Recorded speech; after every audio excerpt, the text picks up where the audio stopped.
चीज़ें विचलित करती हैं, हमारे ख्यालों को, मन को रास्ते से भटकाने का प्रयास करती हैं, उस टाइम गुरु को याद करो। गुरु रास्ता देता है। गुरु नाम गुरु का है, तरीके का है, अनेक प्रकार की। नारद जी की बात सुनी होगी ना। नारद जी जहाँ देवताओं की सभा होती थी उसमें जाके बैठते थे, तो वहाँ पर क्या करते थे, जब वो उठ के आते तो 1.25 हाथ नीचे तक जमीन खोद के मिट्टी बाहर डालते थे। एक दिन दोबारा मुड़ के जाना पड़ गया नारद जी को, तो ब्रह्मा के पुत्र थे नारद जी, जाके उन्होंने देखा, बोले यहाँ से मिट्टी क्यों उठाई, यहाँ तो मैं बैठा था। बोला कि तेरा गुरु नहीं है ना, तू निगुरा आदमी है। बोला फिर? बोला नुगरा आदमी जहाँ बैठ जाता है, जिसका गुरु नहीं है, वहाँ की तो जमीन मिट्टी भी 1.25 हाथ तक खराब हो जाती है। बोला ये बात है। ब्रह्मा जी कहने लगे, जी बताओ गुरु किसको बनाऊँ मैं?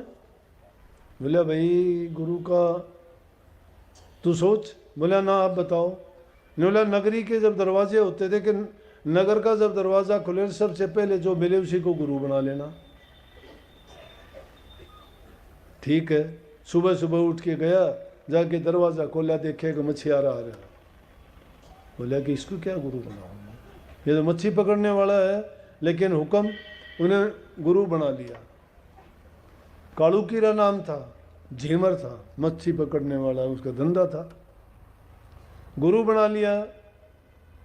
जाके पूछने लगे कि हाँ भाई गुरु बना लिया? बोला कि हाँ, लेकिन बोला लेकिन क्या? बोला कि तेरे को 84 अब भी भोगनी पड़ेगी गुरु के लिए, तेरा लेकिन लगा दिया। बोला गुरु तो बना लिया, लेकिन मैंने तो झीमर बनाया। बोला 84 भोगनी पड़ेगी। बोला तो 84 कैसे कटेगी मेरी? नहीं 84 कटने का तरीका तेरे गुरु से ही पूछ फिर। बोले गुरु क्या तरीका बताएगा? गुरु के पास जाके कहने लगा, जी आप मेरे गुरु हो? बोले हाँ। न्यूला बनाया था भाई।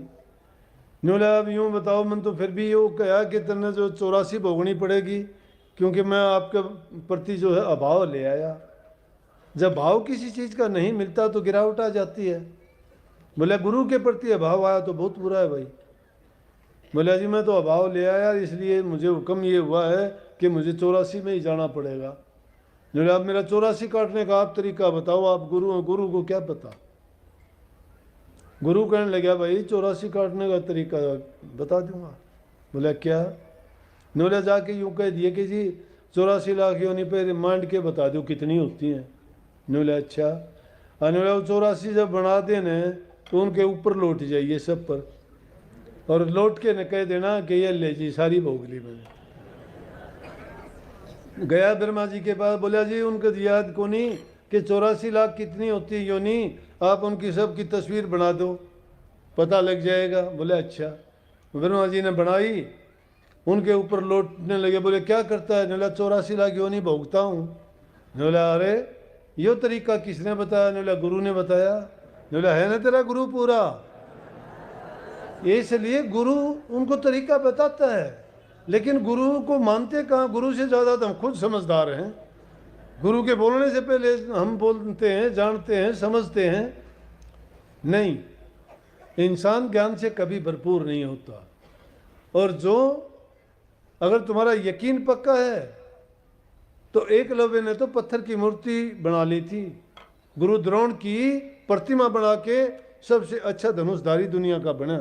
द्रोण ने तो अर्जुन को बनाया था, लेकिन अर्जुन की बजाय वो खुद अपने प्रयास से, लेकिन गुरु किसको माना? प्रतिमा खुद की बना ली। वो प्रतिमा नहीं, प्रतिमा अपने दिल में बैठा ली। इसी प्रकार से हम भी, हमें दिया हुआ विचार ख्यालात अपने मन में, मस्तिष्क में, और अपने अंदर उसको इस तरह से समाहित कर लें, स्थापित कर लें, तो सब की सब बुराइयां निकल जाएंगी। सिर्फ उसी का रंग, रूप, ख्याल, विचार, गुण हमारे अंदर में समा जाएंगे। अगर अच्छे और सच्चे बनना चाहते हो तो प्रभु के नाम के गुण हैंगे। प्रभु के नाम को जब बसा लोगे, वो नाम गुरु से मिलता है, सारा भेद बताया गया है और उसके करने के तरीके समझाए गए हैं। इसलिए वो सच्चे धर्म है। सतगुरु उसको कहते हैं जो सत्य का ज्ञान देते हैं। सत्य सिर्फ परमात्मा है, उसी का नाम सत्य है। जब उसे सत्य नाम को हमने समझ लिया, जान लिया है, वो यहाँ नहीं है। वो मन, तन, मन और बुद्धि से भी दूर की चीज है। इसीलिए उसको चौथा पद का नाम दिया गया है। सारे के सारे 5 तन मात्राएं हैं, 5 मन मात्राएं हैं और फिर बुद्धि है। इन सब मात्राओं से तन की चीज़ों की सिद्धि करने ना तांत्रिक होता है, मन की सिद्धि करने से आदमी के मंतव्य पूरे हो जाते हैं, लेकिन और बुद्धि से बाहर जब निकल जाता है तो इन तीनों चीज़ों से पार हो जाता है। स्थूल देह से, सूक्ष्म से और कारण, 3 प्रकार के शरीर हैं ये। इनमें चौथे पद का अधिकारी जब बनता है जब इनसे ऊपर उठता है। ऊपर उठने के लिए उसको जरूरी है कि नित्य प्रति नाम का सुमरण करे, अभ्यास करे। उनके नाम भी अटपटे हैं, सुनते वक्त भी आपको लगेगा किसी का नाम अलग है तो किसी का अगोचर है, किसी का अलग है और किसी का अगम है। क्यों है कि उनको उनमें जाया नहीं जा सकता। किससे नहीं? इन पैरों से नहीं चल के जाया जा सकता, इन आंखों से उनको नहीं देखा जा सकता।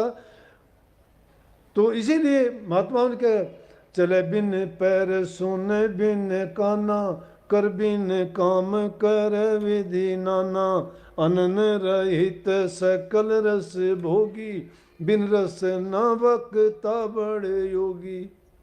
ये गुण है, वहां पर तब जाओगे। बिना पैरों के चलना है।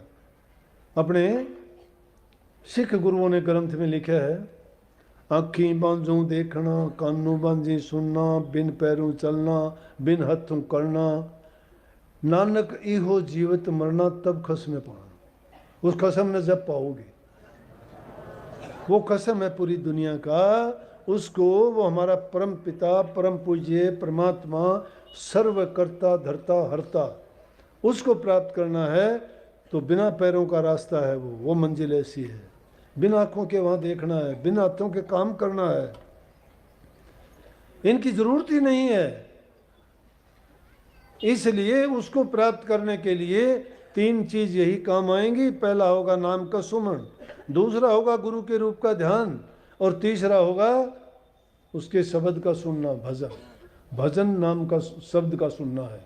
ये ना सोचना कि पहले कुछ दिन, जैसे हमारे सार वचन में कहा गया ना, एक जन्म गुरु भक्ति कर, जन्म दूसरे नाम, तीसरे में मुक्ति पदर, चौथे में निज धाम। के निज धाम मुक्ति के बाद है। मुक्ति बड़ी चीज नहीं है, लेकिन मुक्ति की भी एक मुक्ति मुफ्ती है नहीं, मुक्ति खांडे की धार, जो चाहो मुक्ति को तो कर सतगुरु से प्यार।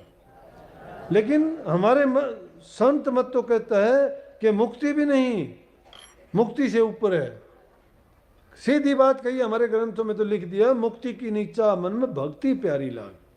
मुक्ति की चाह नहीं है, भक्ति करो, मुक्ति के लिए नहीं। भक्ति प्यारी क्यों है कि भक्ति सतत करते रहोगे। ये वो तरीका है जो जहां से हमें वो ज्ञान मिला उससे लेके हमारे आखिरी समय तक उसको याद रखेंगे। एक जन्म गुरु भक्ति का मतलब है कि कुछ समय हमें उसके नाम का सुमरण करना ही पड़ेगा। उस सुमरण जब हमारा पक्का हो जाता है, दूसरा दर्जा किस चीज़ का आता है, इसी जीवन में है वो एक जन्म नहीं, उसको 4 भागों में बांट दिया है। एक जन्म का मतलब एक पीरियड, एक समय का जो